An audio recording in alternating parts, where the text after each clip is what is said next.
Good morning সবাইকে। এক্ষুনি ঘুম থেকে উঠলাম, এখনো বাড়ির কোনো কাজকর্ম হয়নি। তো গত রবিবার দিনটা আমাদের এতটাই খারাপ গেছে যে কাউকে বলে বোঝানো যাবে না। তো সেদিন তো সারা রাত ঘুম হয়নি। তারপর বাড়ি আসার পরে অনেক কাজকর্ম ছিল, রান্নাবান্না ছিল, সেগুলো করার পরেও ঘুমে চোখ বুজে আসছে, কিন্তু ঘুমাতে পারছি না। এই রাতের বেলা ঘুম হলো, চোখগুলো দেখো এখন আমার ফুলে ফুলে আছে। একটু বেলা হয়ে গেছে ঘুম থেকে উঠতে। মেয়ের পরীক্ষা আছে, স্কুল যাবে। ছোট মেয়েকে আর যেতে দিচ্ছি না, কাল থেকে পরীক্ষা, কালকে থেকেই যাবে। তো সবাই কেমন আছো?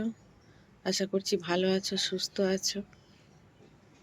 আমাদের মন এখন খুবই খারাপ।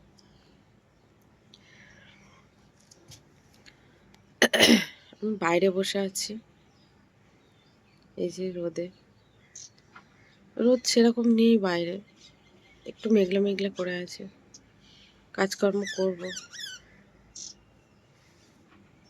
এটা ছিল মেয়েদের সকালের ব্রেকফাস্ট, পাস্তা আর ম্যাগি করেছি, আর তার সঙ্গে ডিম সেদ্ধ। তো বন্ধুরা, মেয়েকে স্কুলে ছেড়ে দিয়েছে, আমি আবার রান্নার জন্য সবজি কেটে নিচ্ছি। তো এদিকে এক সাইডে ভাতও আমি বসিয়ে দিয়েছি।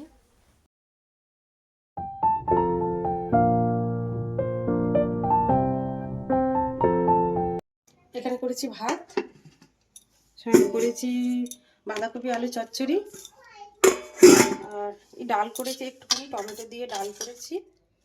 আর এই যে আমার শাশুড়ি দিয়েছিল ফুলকপি আলু দিয়ে মাছ দিয়ে ঝোল, আর তার সঙ্গে একটা আছে ডিম ভাজা, আর কিছু না। একদমই ভালো লাগছিল না, তাই রাস্তায় বেরিয়েছি। সেরকম কিছু ভিডিও করা হচ্ছে না, তো ভাবছি আজকে ভিডিওটা রাস্তাতেই শেষ করি। তো সবাই ভালো থেকো, সুস্থ থেকো, আর আমার পাশে থেকো।